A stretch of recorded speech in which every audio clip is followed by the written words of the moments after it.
Ang lakas ay masusubukan na. Ang pinaka-delikadong kalaban ni Naoya Inoue na matatagpuan sa Pilipinas ay walang iba kundi si John Riel Casimero aka Angas ng Pinas Cuadro Alas.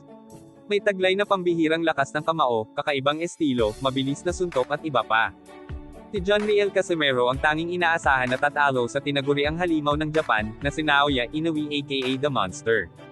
Ang labanan ni John Riel Casimero versus Naoya Inoue ay mangyayari pa nga ba? Ang pambato ng Japan at halimaw pagdating sa pakikipaglaban na si Naoya Inoue, ay may taglay ding lakas at hindi lang basta lakas, isang pambihirang lakas na tingin ng lahat ay mas malakas pa sa tinaguriang Pac-Man, na si Manny Pacquiao.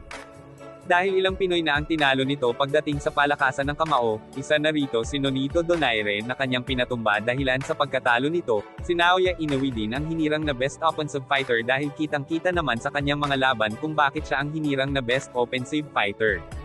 Si John Riel Casimero ay todo ensayo may laban man o wala dahil gusto niya patunayan na isa rin siya sa pinakamalakas pagdating sa bantamweight, na kahit si Naoya Inoue ay kaya niya patoban at talunin, si John Riel Casimero ay kabilang din sa pinakamahusay at pinakadelikadong boksingero.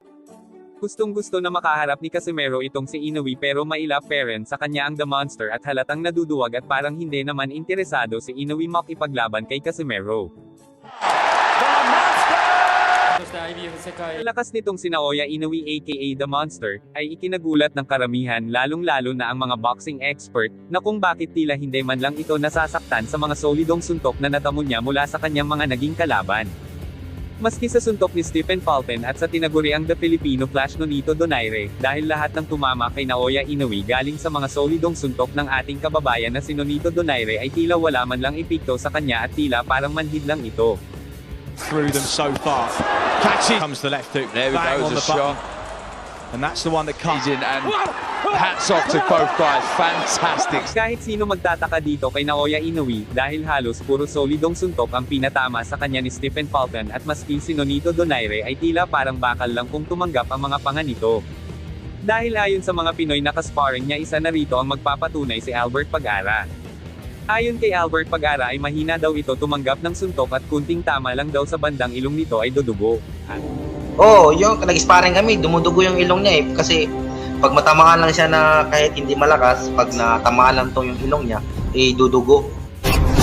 Kaya tila katakataka na sa laban niya kontra Nonito Donaire aka The Filipino Flash at Stephen Fulton ay napakatibay niya, na kahit 100% na solidong suntok ang tumama sa kanya galing kay Nonito Donaire at Stephen Fulton ay tila walang talab sa The Monster ng Japan na si Naoya Inoue.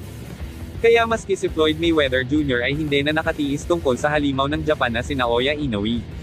Ayon kay Floyd Mayweather Jr. ay meron nga kakaiba sa hapon na ito, kaya tila walang pakiramdam sa mga solidong suntok ng kanyang mga kalaban. Sa mga hindi pa familiar kung ano ang PEDS, ang PEDS po kasi ay isang gamot na kayang patigasin ang katawan ng gumagamit nito. Ngayon guys, kapag napatunayan na PEDS user nga talaga itong si Naoya Inoue, ay malagay sa alanganin ang kanyang career at kahihiyan ng buong Japan boxing community, iisipin din ng mga tao na lahat ng kanyang mga laban ay dahil sa mga gamot na ipinagbabawal sa mga boksingerong manlalaban.